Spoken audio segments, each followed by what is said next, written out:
Bueno, bienvenidos y bienvenidas a este ciclo de charlas 2022-2024 de la Comisión de Tectónica de la Asociación Geológica Argentina.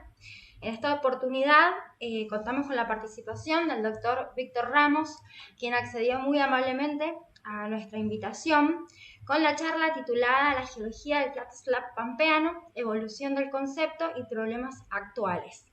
Queremos resaltar que esta charla es en honor a la memoria de la doctora Patricia Alvarado. Ella fue una sismóloga referente a nivel local, regional y global, a quien el doctor Ramos se referirá posteriormente. Bueno, primero que nada, quiero darle la bienvenida primero al doctor Ramos por esta charla que nos va a brindar, y a los participantes también que están atentos a la misma. El doctor Ramos es un famosísimo geólogo, muy conocido por todos nosotros, pero bueno, no queremos dejar de darle una presentación formal. Es licenciado en Ciencias Geológicas de la Universidad de Buenos Aires, hizo un máster en Holanda y se doctoró en Geología de la Universidad de Buenos Aires.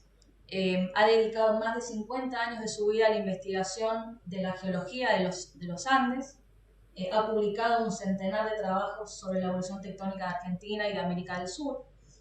Actualmente es investigador emérito del CONICET, es profesor emérito de la Facultad de Ciencias Exactas y Naturales de la Universidad de Buenos Aires, presidente de la Academia Nacional de Ciencias Exactas, Físicas y Naturales, y tiene una infinidad de formación de recursos humanos, publicación de trabajos científicos, dirección de proyectos, cursos de posgrado, etc. Le damos lugar entonces ahora a Víctor para su presentación. Bueno, buenas tardes a todos y todas. Para mí es muy grato poder hablarles a ustedes sobre el flat slab pampeano. Y si puedo aprovechar esta oportunidad para hacer un pequeño recuerdo de Patricia, mucho mejor todavía.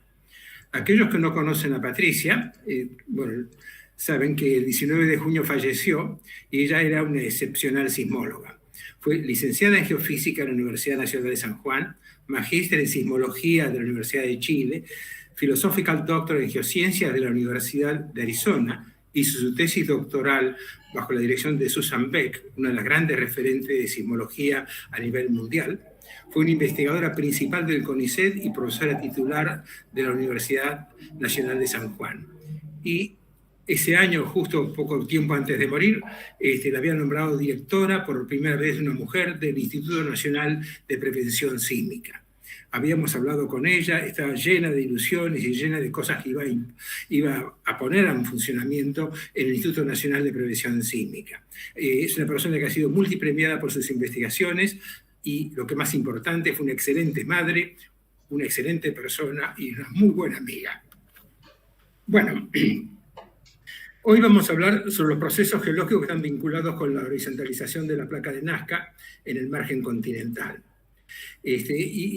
Para hablar de eso tenemos que reconstruir los tiempos de deformación y el estilo estructural de las diferentes provincias geológicas que son influenciadas por la horizontalización de la placa. Para ello también es necesario integrar datos sismológicos y con la evolución de la estructura, y eso va variando de latitud a latitud. Así que es un problema dinámico que no podemos hacer una foto de un solo lugar, sino tenemos que ir viendo cómo evoluciona con el tiempo y con el espacio. Después, otra cosa importante que intento hacer en estos minutos es correlacionar la deformación superficial con los diferentes procesos que se desarrollan en la corteza inferior y media. Y para eso es fundamental la sismología. Quiero presentar un marco geológico adecuado de la evolución del flat slab pampeano en el tiempo y en el espacio. Pero veamos primero algo bien general. Cuando uno mira la sismicidad que tenemos en América del Sur, hay un sector que realmente concentra mucha sismicidad. Este sector es lo que vemos aquí, corresponde con el flat slab pampeano. Hay otro sector similar que corresponde con el flat slab del Perú y otro sector que corresponde con el flat slab del norte de Colombia, que se conoce vulgarmente como el flat slab de Bucaramanga. Cuando digo una gran cantidad de sismicidad, es sismicidad intracortical, de intraplaca, porque también hay sismos profundos, como vemos acá o acá, que no corresponden, digamos, están todo a lo largo del margen, pero lo que caracteriza la subducción horizontal es la gran cantidad de formación intracortical. Y hay dos cosas que vienen acompañadas. Aquí ustedes pueden ver la zona de subducción horizontal, en el mapa de la derecha, y esa zona de subducción horizontal también está caracterizada por un gap volcánico, o sea, por un silencio magmático. Esa alternancia de zonas de magmatismo activo con subducción horizontal es lo que caracteriza en este momento a los Andes desde Colombia hasta Tierra del Fuego. Hace tiempo que se sabía que algo raro pasaba en la zona de subducción de los Andes, y la sismología fue la que dio el primer paso en ese sentido. En el mapa de la izquierda, estamos viendo este mapa en colores, las irregularidades que tiene la placa de Nazca. Normalmente la corteza oceánica tiene 7 kilómetros de espesor, pero en la realidad hay mucha, diría, basura entre comillas, grandes heterogeneidades dentro de esa corteza oceánica que al interrelacionar con la zona de subducción producen variaciones en la geometría, en la distribución y en la paleogeografía de esos sismos. Ustedes pueden ver que cuando comparan todo lo que está viniendo en el océano, con algo completamente irregular, está la dorsal de Juan Fernández y la dorsal de Nazca, pero hay muchísimas otras zonas de irregularidades de mayor o menor dimensión. Todas ellas tienen su efecto en la zona de subducción. Y cuando pasamos al otro lado y miramos, digamos, ahora sí, del lado del retroarco, podemos ver que los epicentros producidos por esa subducción son tremendamente irregulares. Y van a ver que hay una tendencia, está marcado aquí con esas flechas rojas, que hay una orientación que es exactamente paralela a la dirección de convergencia que tiene la placa de Nazca. O sea que, evidentemente, estas orientaciones que estamos viendo acá están controladas por ese movimiento de la placa de Nazca. Esto, hace muchísimos años que los sismólogos conocían esto, se discutía por qué se producía esta distribución irregular, se asociaba las características de la corteza oceánica, pero no había una conexión con lo que pasaba con la geología. En la geología, hace tiempo que sabemos de la época de Humboldt, estamos hablando de 1845, quien fue el primero a darse cuenta de que cuando uno miraba los volcanes de los Andes, estaban irregularmente dispuestos. Había una zona en Ecuador y sur de Colombia que estaban muy concentrados, otra zona en la altura de Bolivia y Chile, norte de Chile, y otra en la parte central de Chile y Argentina. Desde ya que Humboldt no tenía la menor idea de lo que era la sismología, o sea que básicamente lo que estamos viendo era que investigaciones que van en forma independiente y paralelas entre sí. Y el mérito muy grande de juntar las dos cosas lo tienen Moya Branzaghi y Brian Isaacs. Moya falleció este año, realmente una gran pérdida, porque es un excelente sismólogo, que junto con Brian Isaacs, uno de los pioneros de la tectónica de placas que todavía está vivo y aportando a la sismología, y a la geología en general, fueron los primeros en darse cuenta de que esas variaciones que se observaban en el retroarco obedecían a la geometría de la placa subducida.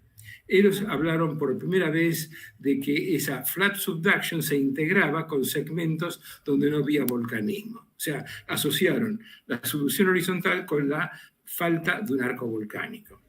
Eso lo hicieron en dos trabajos básicos, el del año 76 y del año 77. Y a partir de ahí, especialmente el doctor Isaacs, intentó ver qué relación tenía eso con la geología.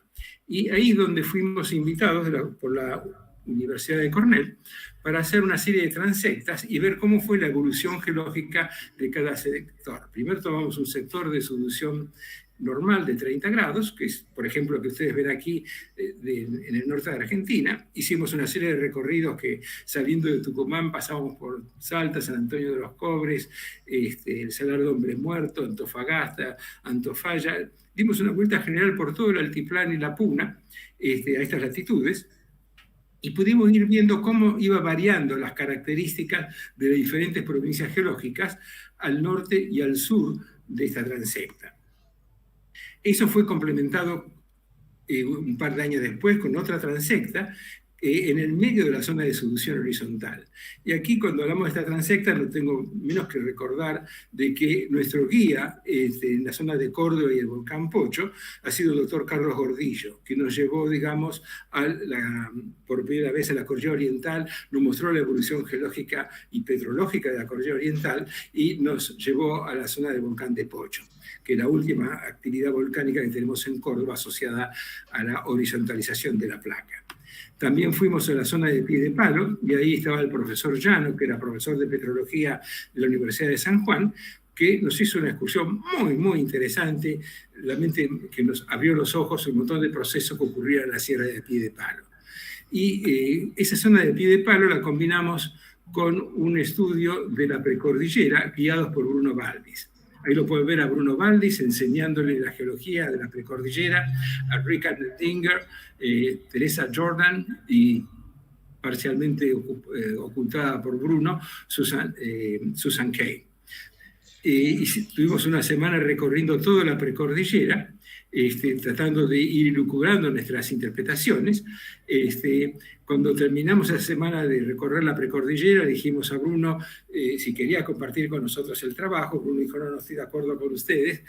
Nos explicó muy generosamente lo que él sabía, pero estaba en fuerte disidencia con nuestras ideas. Después de Bruno, fuimos a la cordillera frontal y ahí tuvimos a Roberto Caminos. Y Roberto Caminos nos mostró paso a paso la geología entre Tupungato y básicamente la zona de Uspallata. Pudimos recorrer, ver un montón de fenómenos geológicos, ver cómo era la evolución geológica de esa zona, y realmente fue muy, muy ilustrativo esa travesía que hicimos con él. Lo dejamos en Uspallata y avanzamos de la parte de la cordillera principal y la cordillera chilena. Y aquí hay 3 personas que fueron fundamentales en el conocimiento geológico de esta provincia geológica, de la cordillera principal. Fueron Estanislao Godoy, Cocho Podosis y Pancho Orbé. Con los 3 cruzamos toda la cordillera, miramos el complejo de subducción frontal, discutimos como locos y finalmente poco a poco nos fuimos poniendo de acuerdo. ¿Todo eso para qué sirvió? Para que pudiésemos hacer la primera presentación, que fue después de la primera transecta, que la hicimos en el Congreso Latinoamericano de Geología de Buenos Aires en 1982.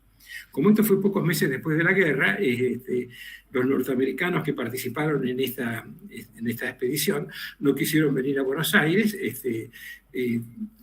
estaban preocupados y acongojados de todo lo que había ocurrido con la guerra de las Malvinas. Así que me largaron y dijo, Víctor, andá y explicarles vos cómo es la subducción horizontal.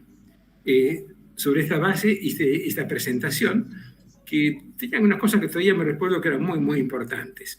Ustedes pueden ver acá abajo en el sur un mecanismo focal del complejo del volcán Maipo, que indicaba claramente que era un bosque, era un mecanismo focal netamente compresivo.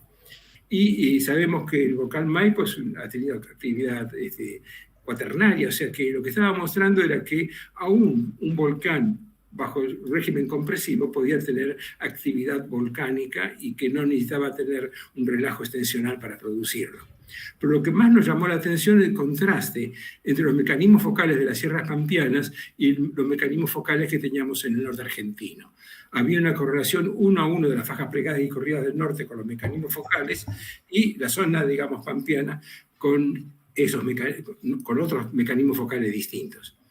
Todo eso fue escuchado durante la presentación del Congreso por el ingeniero Volponi. Me acuerdo que muy amablemente me dijo, bueno, tengo algunas cosas que aclararle. Era mi primera charla que daba sobre terremotos y sismología.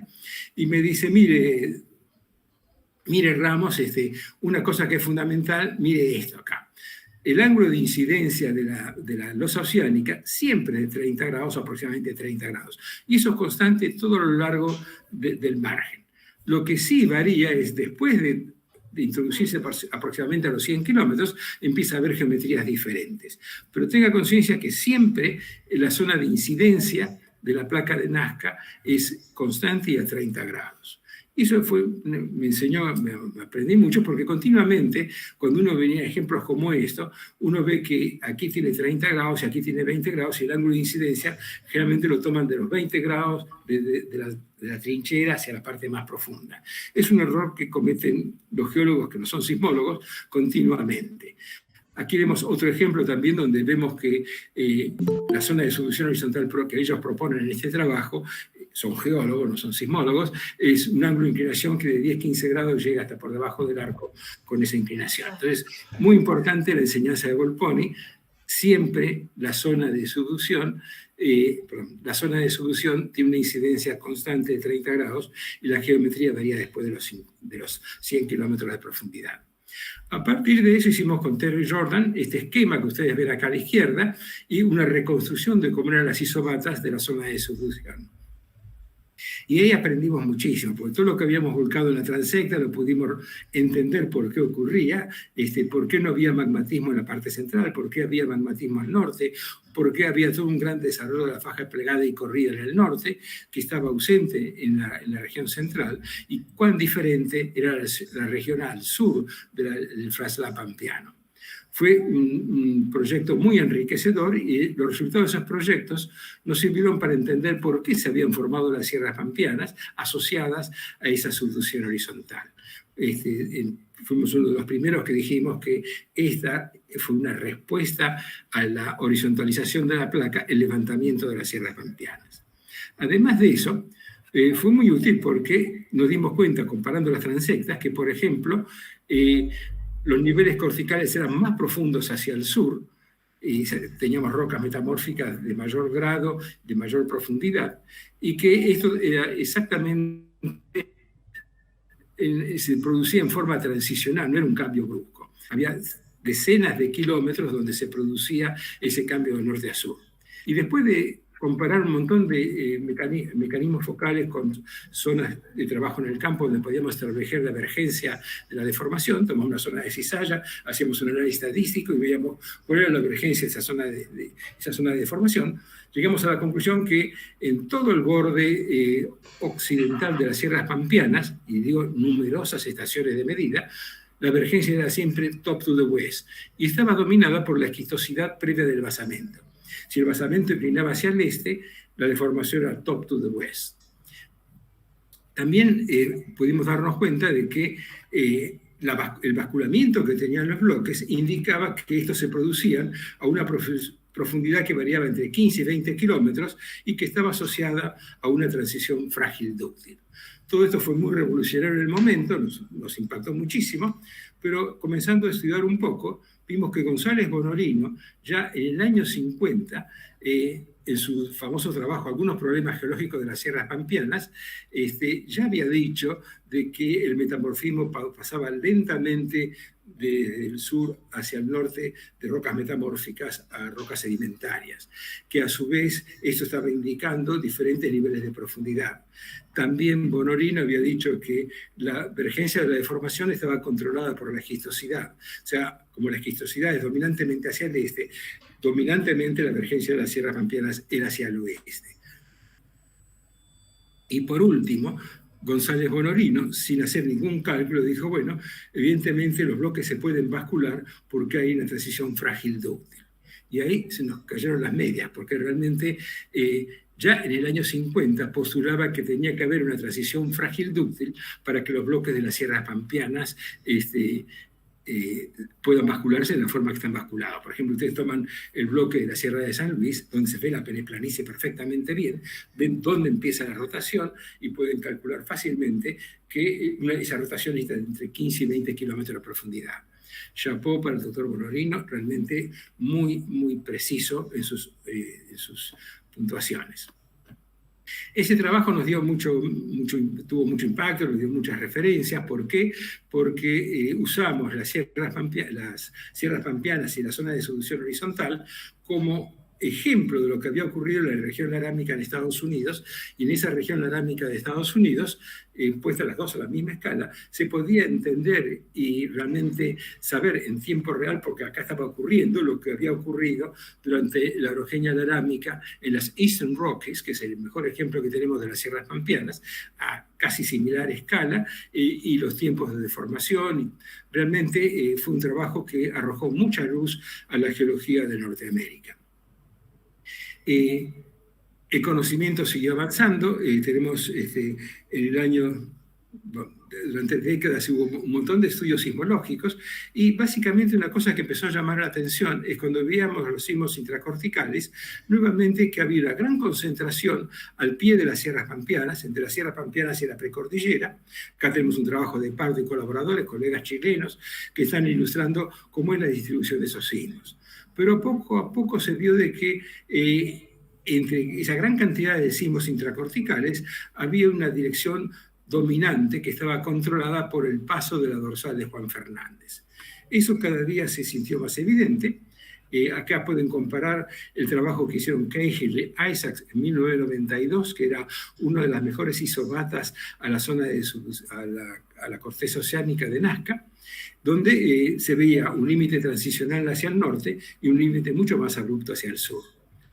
Los estudios realizados por Alvarado, con una base de datos muy, muy superior, con gran cantidad de epicentros de sismos, empezaron a mostrar que había básicamente no esa armonía que mostraban Cahill e Isaac, sino que había un fuerte control de la dirección de la dorsal de Juan Fernández.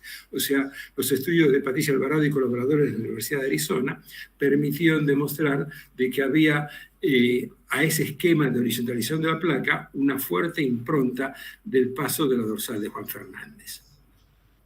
Ahora, desde el punto de vista geológico, ¿qué es lo que veíamos nosotros? En primer lugar, la morfología, o sea, la topografía. Podemos hacer una línea, estamos mirando aquí la cordillera principal, o sea, la alta cordillera de los Andes, el norte queda a la izquierda, y podemos ver que básicamente los grandes cerros como el Aconcagua, la Ramada, el Cordón del Plata, el Mercedario, que son cerros que exceden los 6.000 metros, están muy cerca de los 6.000 metros o 7.000 metros algunos. Todos esos grandes levantamientos, que no son volcanes, están justo al norte de esa zona de subducción horizontal. Y hacia el sur empiezan los volcanes activos. Aquí tenemos el Tupungato, que es el primer volcán activo.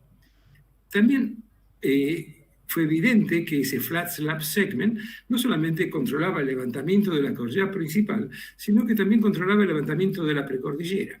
Si ustedes ven acá, saco el nombre acá, pueden ver que toda la precordillera empieza y termina donde termina la zona de subducción horizontal. O sea que no es solamente la Sierra Pampeana la que está controlada por la subducción horizontal, sino que la precordillera y el gran levantamiento que tenemos de la cordillera principal están asociados a esa subducción horizontal. Y esto que vemos en la zona pampeana se ve también en Perú, se ve también en la cordillera oriental de Colombia. Entonces, primera conclusión.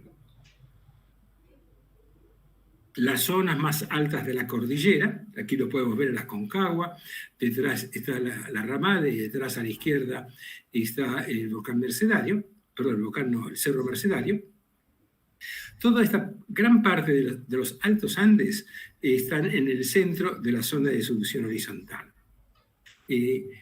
A partir de ahí, poco a poco pusimos reconstruir cómo fue la evolución geológica de ese segmento pampeano.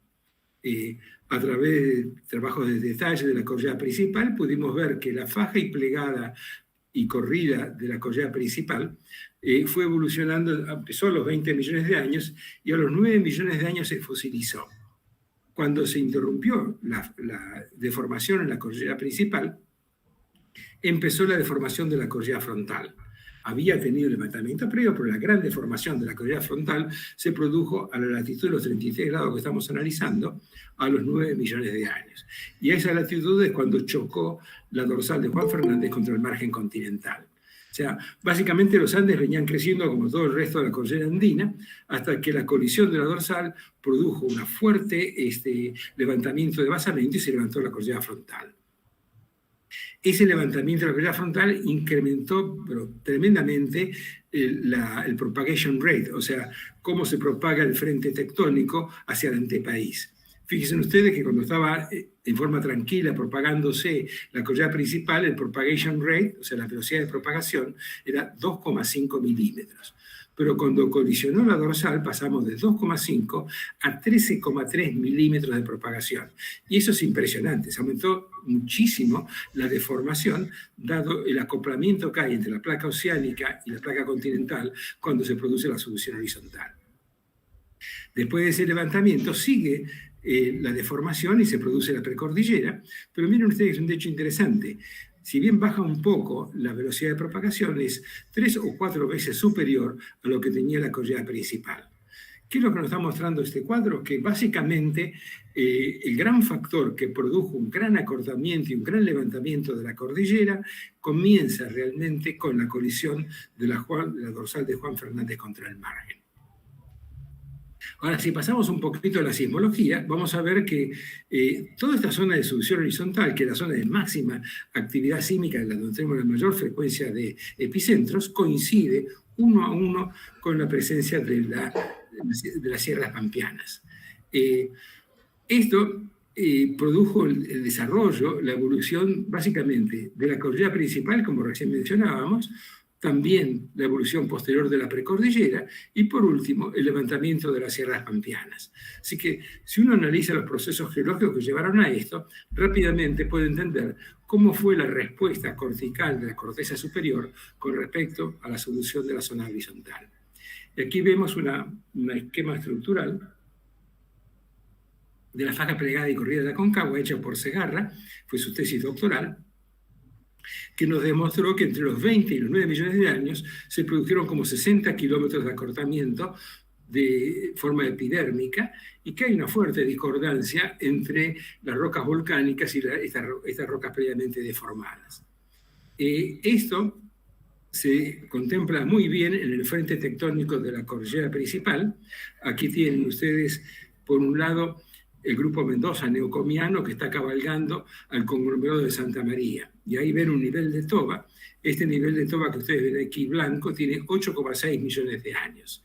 Entonces, ¿qué nos está mostrando esto? Que el levantamiento de la cordillera principal del thrust front, el frente de corrimientos, se produjo después de los 8,6 millones de años, por eso digo, aproximadamente funcionó hasta los 9 millones de años.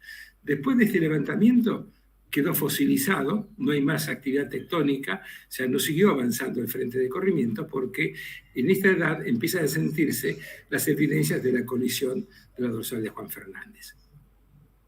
La faja plegada y corrida de la Aconcagua fue muy difícil de estudiar porque a la altitud de Puente del Inca casi el 90% está en territorio argentino. Pero si avanzamos hacia el sur, donde hay un excelente desarrollo, la faja plegada y corrida de la Aconcagua está prácticamente toda en Chile. O sea, el límite es muy sinuoso y queda parte en Chile, parte en Argentina, o sea que uno tiene, para tener una visión completa de cómo es su desarrollo, tiene que estudiar tanto la parte chilena como la parte argentina para tener una idea cabal de cómo fue el acortamiento y los procesos que ocurrieron.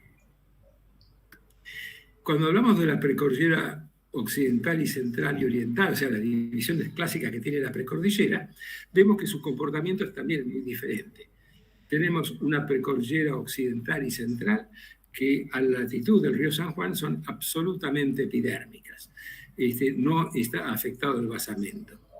Esto lo podemos ver también, es parte de la tesis de Cristalini, y ahí se ve claramente un fuerte acortamiento, mayor de 130 kilómetros, a la latitud de los 32 grados, básicamente a lo largo del río San Juan. Y también uno puede ver que cómo interacciona la precordillera occidental y central con la precordillera oriental. Y la precordillera oriental, como bien decía Bruno Valdis, es el efecto pampeano, ¿cierto? Es un bloque de basamento que se ha levantado para producir el basculamiento actual que observamos en la precordillera oriental. También sabemos que entre 13 y 14 kilómetros hay todo un nido de actividad sísmica, de sismos, de los hipocentros de terremotos, que nos están mostrando que el basamento está siendo estructurado, cosa que no ocurre a lo largo de la precordillera central y occidental. Los estudios que hicieron Alonso y el grupo de geólogos estructurales españoles mostraron con mayor complejidad la parte occidental a lo largo del río San Juan, y vemos en la figura superior cómo es la cordillera occidental y en la parte de abajo cómo es en la cordillera central. Es interesante porque ellos pudieron demostrar de que había corrimiento fuera de secuencia en el Alto de los Pajaritos, que está indicando que hay una recomposición de la topografía siderogénica que tiene que levantarse para poder seguir avanzando hacia el este el resto de la precordillera. El corrimiento del Alto de los Pajaritos se conoce del trabajo de Andrés Susek, ya en el año 71, pero estos son los primeros que dicen la necesidad de tener corrimiento fuera de secuencia en esa zona para producir el avance de la topografía, de la deformación, incrementando la topografía siderogénica. Y aquí ven el excelente frente de la precordillera central, muy bien estudiado en el anticlinal de Sonda, y de la zona de Albarracín, donde pueden ver la gran complejidad que tiene ese frente de avance.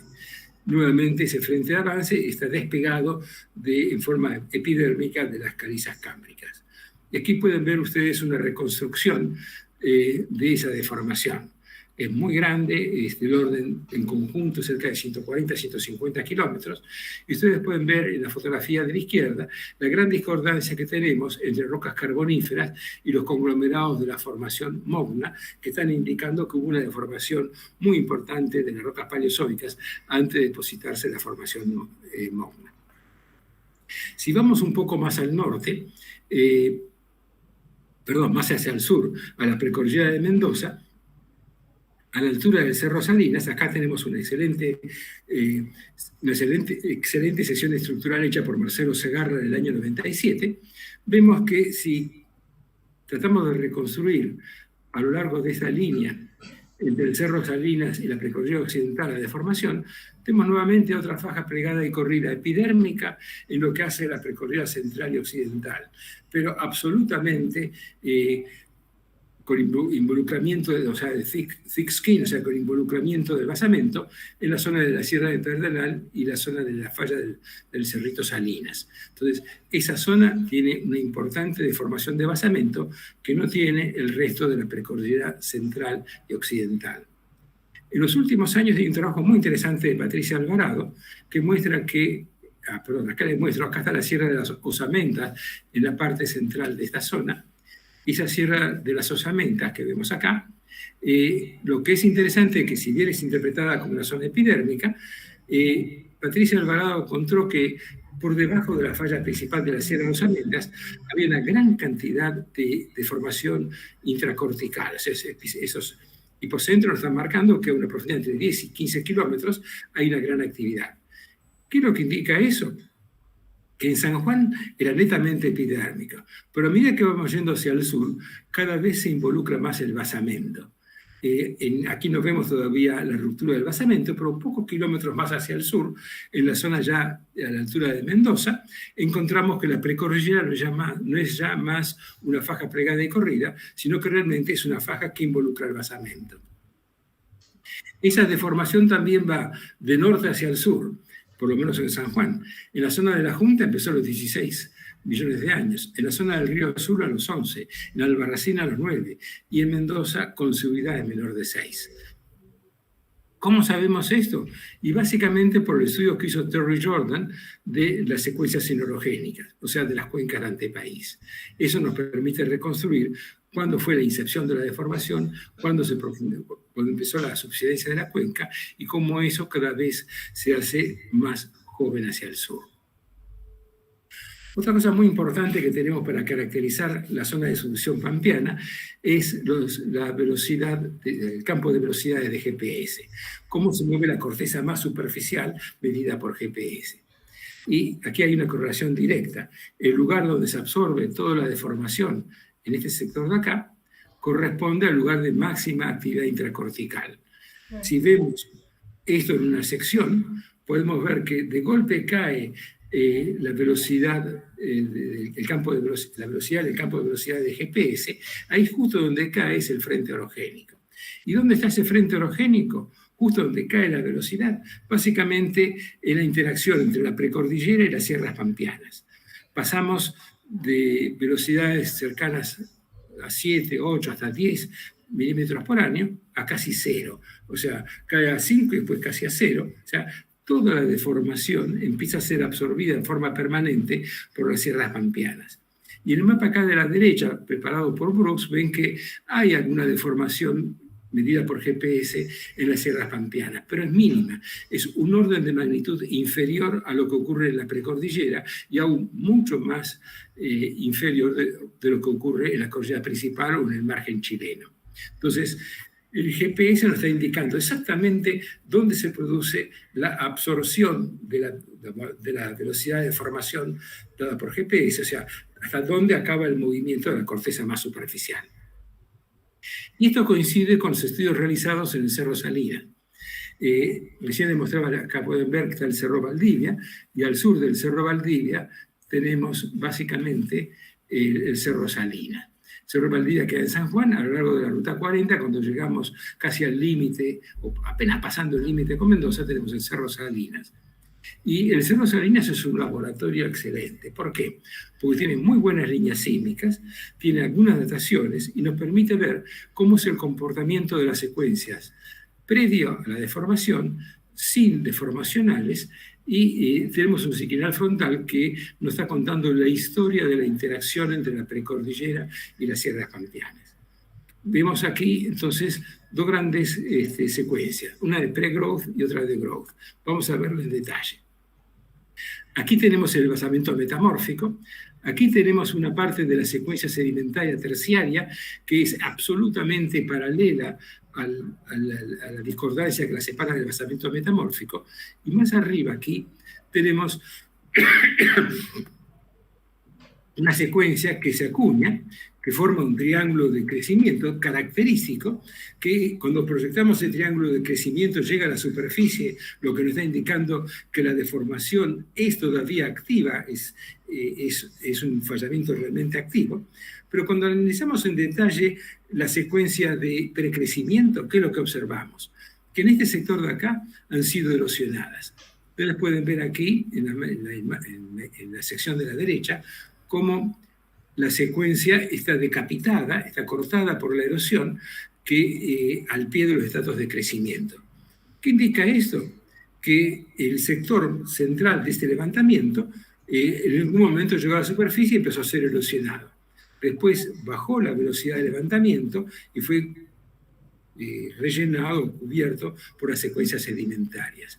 Y esto es muy, muy interesante porque hay una perforación que llegó hasta las tobas grises superiores que tuvo 11,3 millones de años. Y esto nos permite reconstruir temporalmente esta evolución. Tenemos que en la primera etapa, donde había básicamente un levantamiento de basamento muy activo, tenemos 0,36 milímetros por año. Y la segunda etapa hay un cambio drástico, baja casi a la mitad, pasa a 0,23. Cuando pasa a 0,23 empezamos a registrar todos los estratos de crecimiento. En la primera etapa era tan rápido el levantamiento que había erosión y no quedó registrado ese levantamiento. Entonces, desde el punto de vista geológico, ¿qué ocurrió acá? Se había levantado primero la precordillera, fue propagándose la deformación, tenemos una deformación que fue muy activa levantando rápidamente el Cerro de las Salinas, o el Cerrito Salinas, y aproximadamente a los 9-10 millones de años, empezó a generarse otra falla y disminuyó la velocidad de levantamiento del Cerro Salinas. Es la falla que ustedes ven aquí abajo, que corresponde por debajo de la falla del Cerro Salinas a la interacción con este basement wedge. Todo esto está controlado por una cuña de basamento, ese basement wedge. ¿Y qué produce esa cuña de basamento? Es basamento metamórfico, corteza superior, que está introduciéndose o levantándose hacia la corteza superior. Y eso origina toda una serie de retrocorrimientos o backthrust que son los que estructuran en ese frente de deformación a la altura de Mendoza lo que son las sierras pampeanas o lo que van a ser las sierras pampeanas de acá a unos millones de años. Si hacemos este ejercicio en pie de palo, hacemos una sección a través del pie de palo, vemos nuevamente, utilizando la sismología y los epicentros de terremotos, que se puede reconocer otra cuña de basamento que se está introduciendo por debajo del pie de palo. En realidad, el pie de palo es un anticlinal de basamento, es una antiforma, que está producida por una cuña inferior. Y esa cuña inferior tiene dos niveles de detachment, uno alrededor de los 30 kilómetros y otro alrededor de los 14, 15 kilómetros. La combinación de esos dos niveles de detachment es lo que produce el alzamiento de la sierra de Piedepalo. Entonces, importantísimo, esta cuña de basamento está indicando de que el basamento se está rompiendo, está metiéndose por debajo de la sierra de Piedepalo, hasta que llega un momento que se va a romper la Piedepalo y se va a levantar. El trabajo de Andrew May, tomando el modelo que habíamos hecho nosotros de cuña de basamento, lo completó diciendo que necesitamos tener también otra cuña de basamento por debajo de la precordillera central para poder levantar la precordillera oriental. Serían dos cuñas de basamento que están actuando casi simultáneamente, la más activa es la que está frente a Piedepalo, pero que están estructurando en forma profunda lo que pasa en la superficie. Cuando vemos los hipocentros de terremotos queda bien claro que hay una intensa deformación intracortical que es netamente diferente de lo que ocurre en profundidad. Hay una gran densidad de sismos alrededor de Piedepalo, que es una zona altamente activa. No habíamos mencionado, pero aquí podíamos ver que el levantamiento del Piedepalo se produjo básicamente en los últimos 3 millones de años y se levantó a razón de los 3 kilómetros en los últimos 3 millones de años con un uplift rate de 1 milímetro por año, que en términos tectónicos un uplift de 1 milímetro por año es muy, muy importante. Y sigue activo porque sigue habiendo fallas y terremotos en la zona de Piedepalo. Hubo varios trabajos que trataron de asociar también esta cuña de basamento para producir el levantamiento de Piedepalo. En este caso utiliza el trabajo de Siame, que utiliza básicamente una sola cuña. Yo me inclino a pensar más en la necesidad de tener una segunda cuña para explicar los niveles superficiales que se producen en la precordillera oriental. Este trabajo de Siame también vuelve a poner énfasis en la necesidad de una estructura profunda que produzca el levantamiento de Piedepalo. Y aquí ellos hablan de una falla que después nosotros hemos podido comprobar que corta en la superficie. Aquí tienen la interpretación que hicieron Alvarado y Beck, básicamente cuando analizaron el terremoto de San Juan, el terremoto de la Rinconada y el terremoto de Caucete. Juntando esos terremotos y toda esa actividad, pudieron realmente asociar el levantamiento de la zona de la laja a la existencia también de una cuña de basamento. Ustedes pueden ver donde está ese mecanismo focal, que tenemos una cuña de basamento, que es lo mejor. Y si nos vamos un poquito al norte, me gustaría mostrarles una de las secciones que hizo Cristalini en el año 2004 de la Sierra de la Conquija. Fueron Cristalini y Concomínguez que hicieron esta sección. Y esto que ustedes ven ahí no es un dibujo geológico. Esto es una sísmica de retrabajo profundo, o sea, tomaron una serie de sesiones sísmicas, las reprocesaron a profundidad, eran sísmicas producidas por vibrosai que permitían llegar hasta 16 segundos de profundidad, y lograron tener un panorama completo. Es el único lugar donde vemos del este hacia el oeste como son las sierras pampeanas. ¿Y esto qué nos enseñó? Que hay dos zonas activas en la Sierra de la Conquija. Una primera que está en el borde occidental, que es la zona activa que estudió Strecker en su tesis doctoral, y otra que es más conocida, que es la zona de las termas de Riondo, en la zona oriental. ¿Qué ocurre? En principio se empezó a levantar la zona occidental de la Conquija y posteriormente fue transmitiéndose, cuando había suficiente altura siderogénica, la propagación de la deformación hacia la parte oriental, y la falla famosa de Riondo, que está controlando, pasa muy cercana al embalse de Riondo, hoy en el embalse de Riondo, que está mostrando cómo es la actividad superficial actual. Esto nos está mostrando que, yo diría, todos los sectores de la Sierra Pampeana son sectores muy juveniles. Y se puede ver que son muy juveniles en esta foto donde vemos a Graciela Marín sentada arriba de un cerro en la Sierra de Valle Fértil. El relieve que ustedes ven en la Sierra de Valle Fértil es tremendamente juvenil. Aquí está muy lejos de alcanzar un equilibrio de erosión. Yo que trabajé mucho en la cordillera principal, tuve una gran sorpresa cuando comencé a trabajar en la Sierra de Valle Fértil, porque el relieve es mucho más difícil cruzar la Sierra de Valle Fértil que cruzar la cordillera principal. ¿Y por qué? Pues un relieve juvenil todavía no están las planicies desarrolladas, los pedimentos no están desarrollados, es un relieve que está en plena etapa de erosión. Es muy, muy abrupto, muy empinado, y mérito de Graciela Marín haber llegado tan alto. Entonces, habíamos hablado de los dobles double wedge, o sea, de dos cuñas opuestas que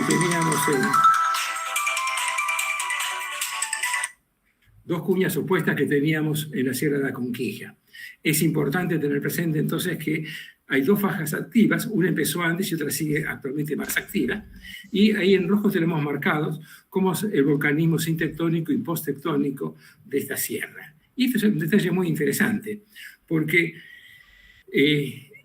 el primer volcanismo que viene asociado a la migración de la placa se produjo entre los 8 y 6 millones de años. Calentó toda esta zona, desarrolló transiciones frágiles y dúctiles, y el volcanismo posttectónico que afecta a estas rocas es post 5 millones de años.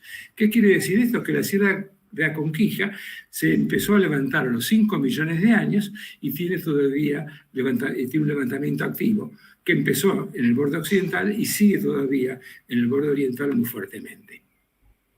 Y todo esto que está pasando en las sierras pampeanas se debe básicamente a herencias de las estructuras anteriores. Tenemos, por un lado, las grandes suturas, que son las grandes zonas de deformación, las grandes fajas de deformación dúctil que encontramos, que están controlando, como decía ya González Bonorino, la estructuración de las sierras pampeanas. Por otro lado, tenemos las diferentes cuencas, cuencas extensionales, como las cuencas de Paganzo, y los basaltos alcalinos asociados, que son reactivaciones de este tipo de rocas. Esa extensión neopaleozoica fue una reactivación de las grandes líneas de debilidad formadas en el Paleozoico inferior. Y a su vez, cuando llegamos a la extensión mesozoica, tenemos una deformación muy importante en el Cretácico, que está también asociada a esas grandes zonas de debilidad, productos de las colisiones que tuvieron lugar aquí en el límite cámbrico-precámbrico o en el Paleozoico inferior. Entonces, un segundito.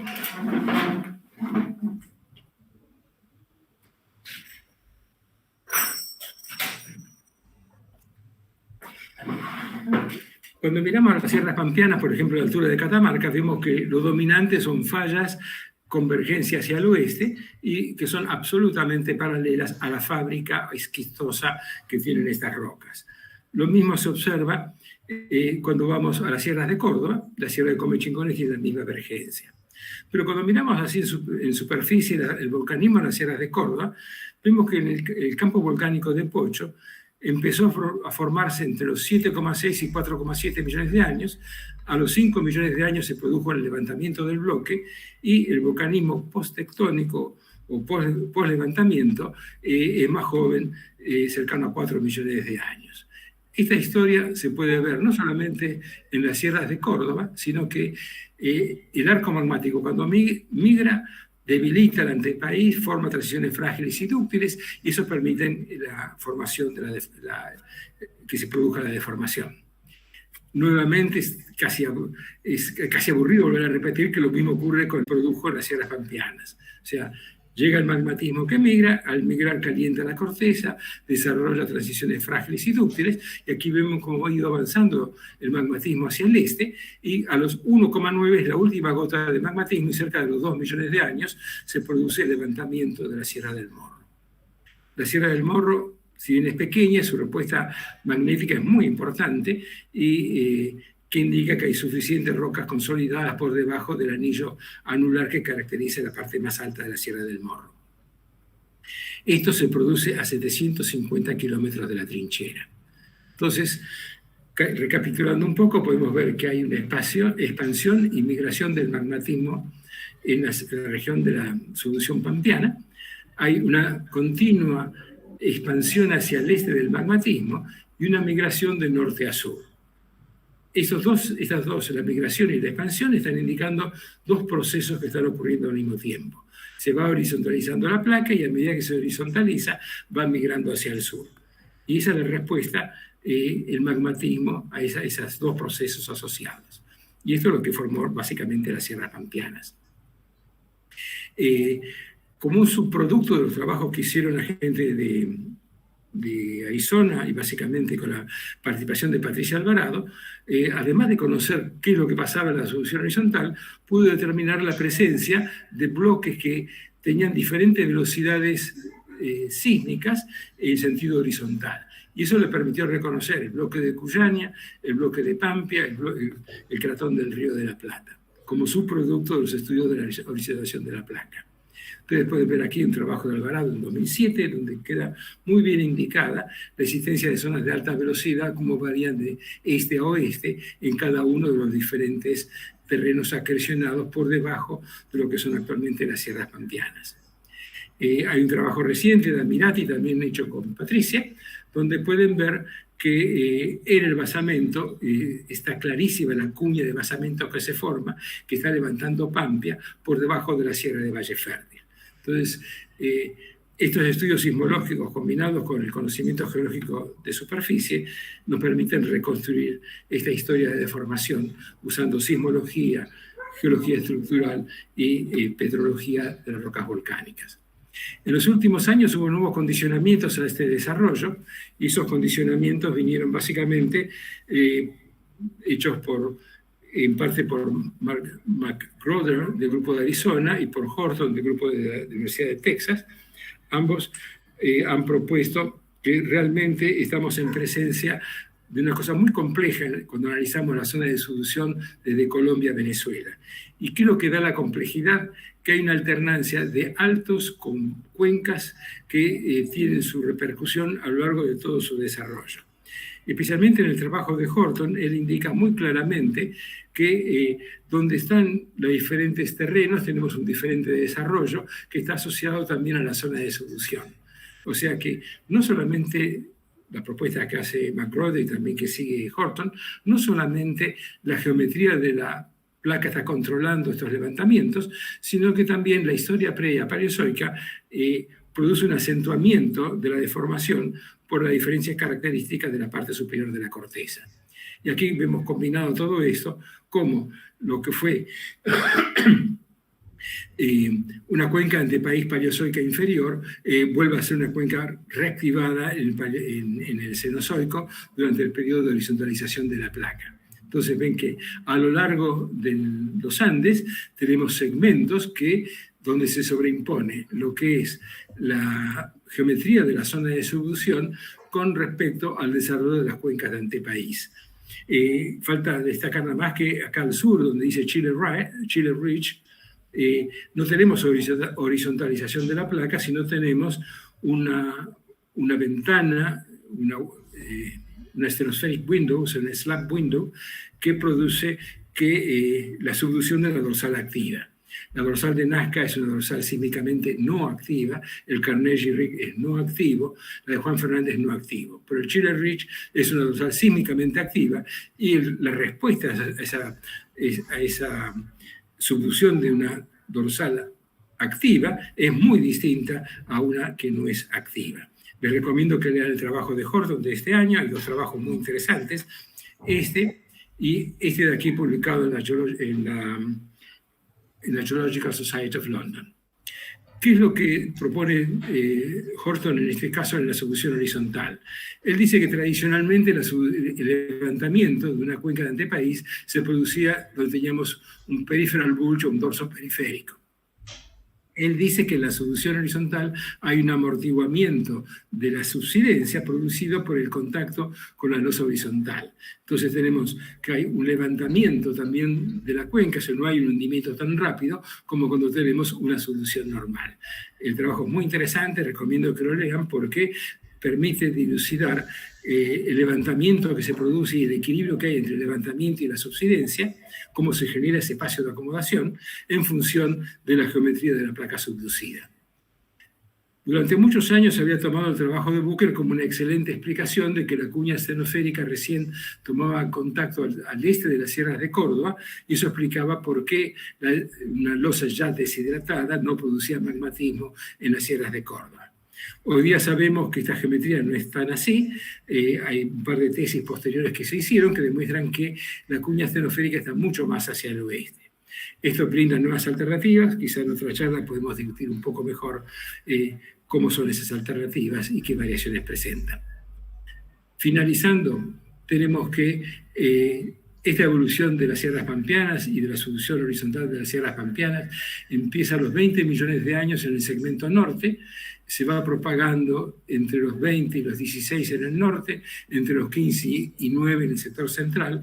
En el Mioceno se empieza a levantar a la altura del río Mendoza, y finalmente el levantamiento final se produce entre los 5 y los 2 millones de años. A veces no tenemos conciencia del excelente ejemplo que tenemos en Argentina de la interacción entre una dorsal oceánica no activa y el levantamiento de la cordillera principal, la precordillera y las sierras pampeanas, que son ejemplos casi únicos donde mejor se puede estudiar. Es un laboratorio por excelencia donde conocer cómo se forman estos procesos. Esto es básicamente lo que quería decir. Los que quieran saber un poco más sobre subducción horizontal, los invito a mi canal de YouTube, y básicamente con esto termino la charla. Muchas gracias por la atención tan merecida. Bueno, Víctor, muchísimas gracias. La verdad que muy interesante todo el repaso histórico del Flat Slab pampeano. Si le parece, damos lugar a una sección de preguntas. ¿Cómo no? Matías Barrio Nuevo. Hola Víctor, muy interesante la charla, muchas gracias. Quería consultar sobre los trabajos recientes que ven exhumación de frontal un poco antes que el inicio del Flat Slab. Gracias. Bueno, Ana Lozada, en su excelente tesis de doctoral, demostró que hay un levantamiento de la sierra de la cordillera frontal que antecede al gran levantamiento. Uno tendría que cuantificar, por lo menos a la altura del río Mendoza, cuánto se levantó en el Eoceno y cuánto realmente se levantó en el Mioceno.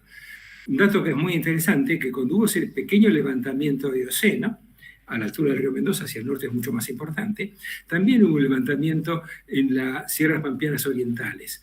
Hay un trabajo de Lencinas, de hace mucho tiempo atrás, donde muestra que el primer levantamiento de la Sierra de Córdoba, la parte oriental de la Sierra de Córdoba, se produjo en el Eoceno. O sea, había una coincidencia entre el primer levantamiento de la cordillera frontal y la primera insinuación de levantamiento que tuvimos en las sierras pampeanas orientales. O sea que hay toda una historia que Ana Lozada está empezando a desmenuzar, que es muy interesante y que quizás nos permita postular que en el Eoceno tuvimos también una incipiente zona de subducción horizontal, porque las perturbaciones llegan hasta las sierras pampeanas orientales. Es algo que está en camino, hay mucho para trabajar en este tema, y bueno, hasta ahí llego yo. Muy bien, excelente. No sé si hay alguna otra pregunta.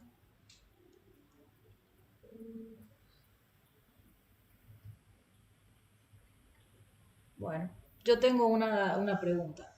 ¿Hay alguna evidencia hacia el lado más oriental de la placa sudamericana, del Flat Slab, digamos, en términos de deformación, de actividad tectónica?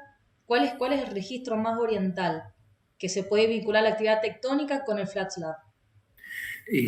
Acabamos de presentar una tesis doctoral de la licenciada Cecilia Casanova, que está siendo examinada por el jurado, donde ella habla de la neotectónica de la llanura pampeano-santafesina.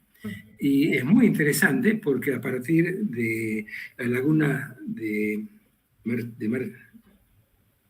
la que está en Santiago del Estero, entre Córdoba y Santiago del Estero, Mar Dulce, dice.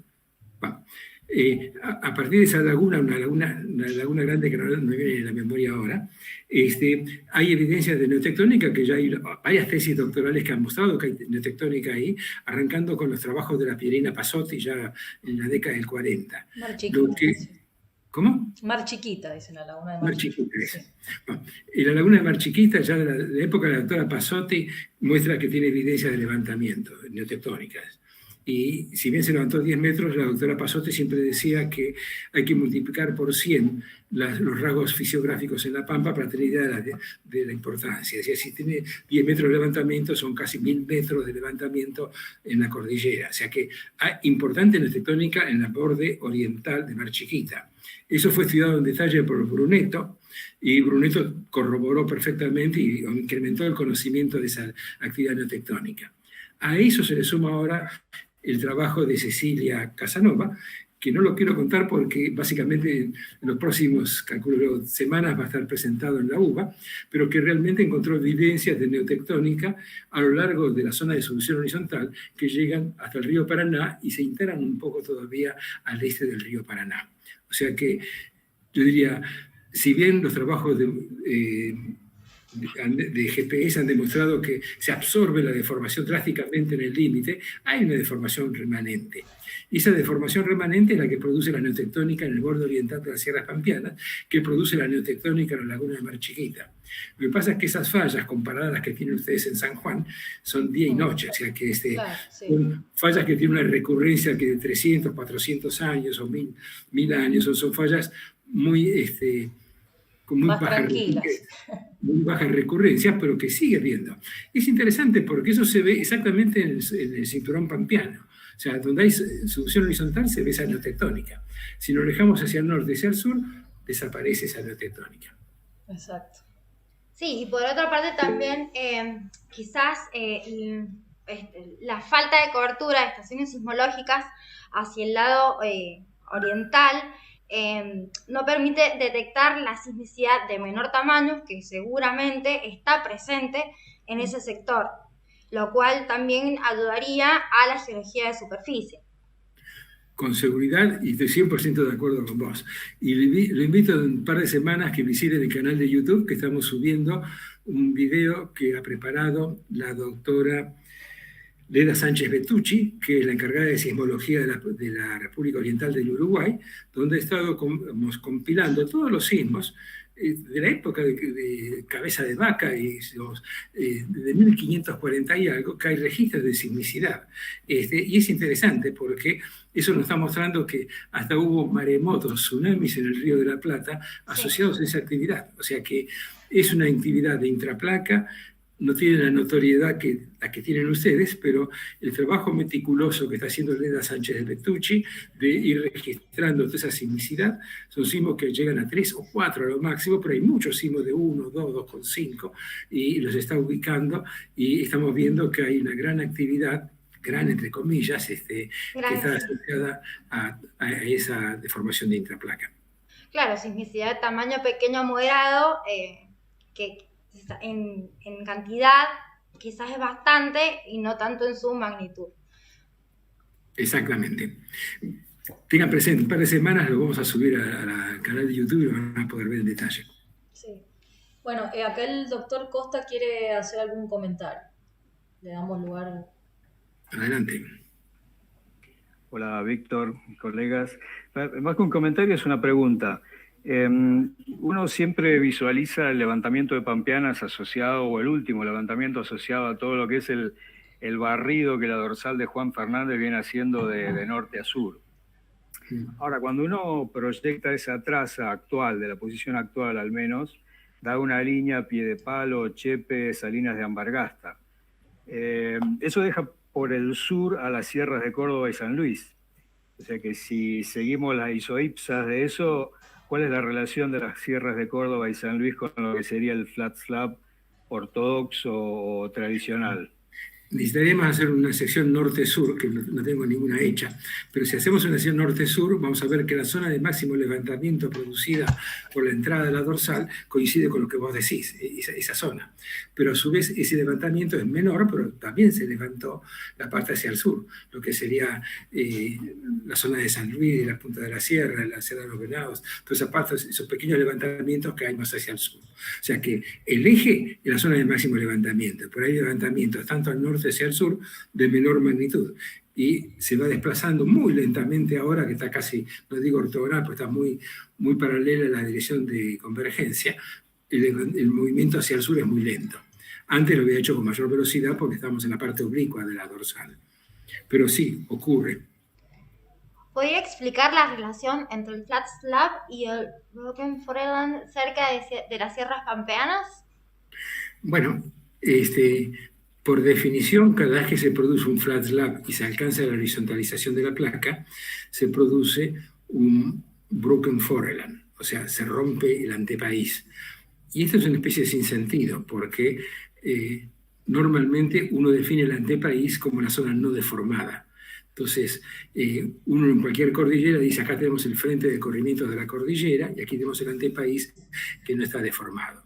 Si ahora hablamos de un broken foreland, estamos rompiendo el foreland, ya no es más un antepaís, es otra cosa, es parte de la cordillera. Entonces, la interacción que hay entre el broken foreland y la zona de succión horizontal es 1 a 1. Si se horizontaliza la placa, se rompe el basamento y aparecen bloques de basamento en superficie. Eso ocurre en Perú, ocurre en Colombia y ocurre también en la zona de subducción horizontal de Payeña. Cada vez que la placa tiende a ponerse horizontal, el basamento es involucrado. Y esa es la relación que tiene el broken foreland, el mal llamado broken foreland, con el frente de avance de los corrimientos.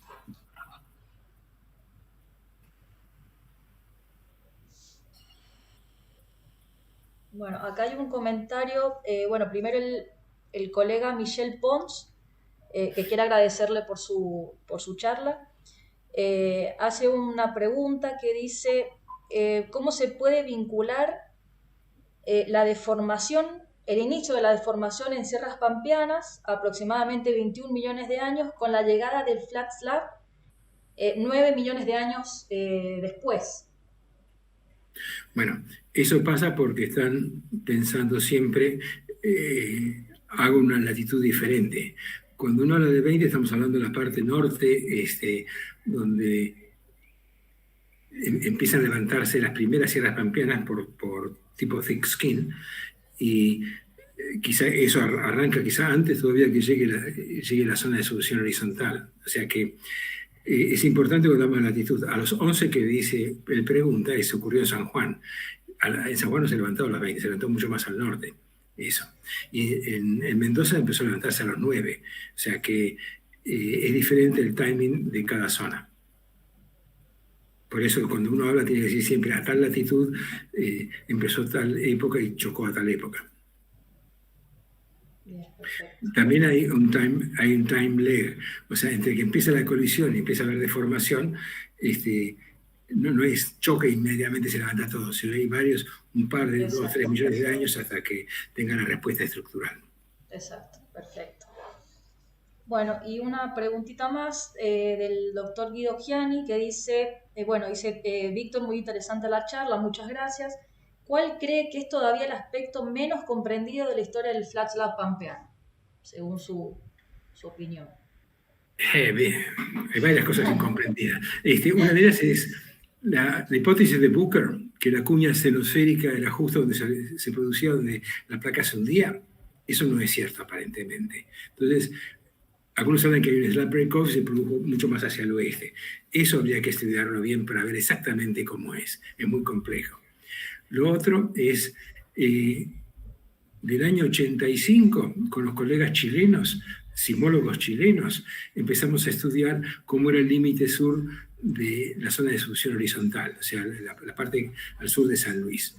Y en el año 85 se hizo un deploy no me acuerdo el nombre del sismólogo que estaba en Francia, que era chileno, pero que dirigió el proyecto. Pero bueno, problemas de edad. Este señor que estaba en Francia, que junto con Pardo y Diana Conte hicieron el grupo de observaciones, llegaron a la conclusión que el límite sur era rápido, pero no había ningún tipo de ruptura. Eso todo el mundo estuvo de acuerdo. Brian Aixas, cuando estudió toda esa zona de subducción horizontal, llegó a esas conclusiones. Cuando todo el mundo se puso de acuerdo que no había ruptura de la placa de Nazca, en los últimos años han venido nuevamente a proponer de que hay ruptura. Las herramientas que usan son distintas, pero habría que ver la coherencia entre una buena estación de sismógrafos que nos pueden permitir reconstruir la ubicación de los hipocentros con las nuevas tecnologías que quieren aplicar para hablar de ruptura. Si ustedes me preguntaron así a boca de jarro, ¿hay ruptura o no hay ruptura? Yo diría que durante 20 años o 30 años pensé que no había ruptura después del trabajo que hizo ese sismólogo chileno-francés. Ahora me hace entrar de vuelta la duda. ¿Habrá ruptura o no habrá ruptura? Y les dejo la pregunta a ustedes. Bueno, será algo más para resolver a futuro. Bueno, creo que no hay ninguna pregunta más. Agradecerle nuevamente, Víctor, por su charla, por su buena predisposición. Esta charla queda grabada, así que está disponible para quien quiera volver a verla. Así que bueno, no nos queda más que agradecerle enormemente. Bueno, gracias a ustedes y estoy atento para ver cuándo es la próxima conferencia de la CONTEC. Bueno, muchas gracias. Muchas gracias. Muchas gracias. Gracias a todos los participantes también. Hasta luego.